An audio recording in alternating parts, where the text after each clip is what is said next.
Çox vaxt elə düşünə bilərik ki, bu dövrdə uğura çatmaq üçün hər şeyi tapdalamaq, hər vasitəyə əl atmaq lazımdır.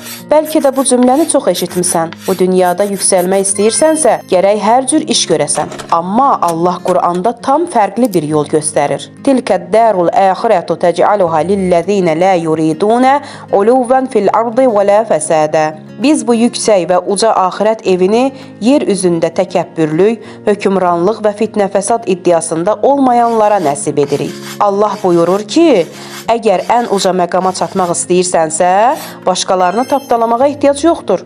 Hər şeyi hər cür vasitə ilə əldə etmək məcburiyyətində deyilsən. Bugün bir çoxlarının düşündüyünün əksinə, bəzi uğur hekayələri var ki, insanlara sadəcə özünü üstün görməyi və necə olursa olsun qalib gəlməyi öyrədirlər. Amma bu metodların çox vaxt nəticəsi olmur. İnsanlar nə dünyada, nə də axirətdə xoşbəxt olurlar. Allahın əsas mesajı budur. Əgər xalis niyyətlə, fəsaddan uzaq, təkəbbürdən uzaq yaşasan, əsl xoşbəxtliyi əldə edəcəksən. Təkcə dünyada yox, axirətdə də qalib olacaqsan. Başqalarına hiylə quraraq, saxtakarlıqla uğur qazanmağa çalışan bir dünyada yadında saxla. Allah əxlaqa sadiq olanlar üçün ən gözəl mükafatları hazırlayıb.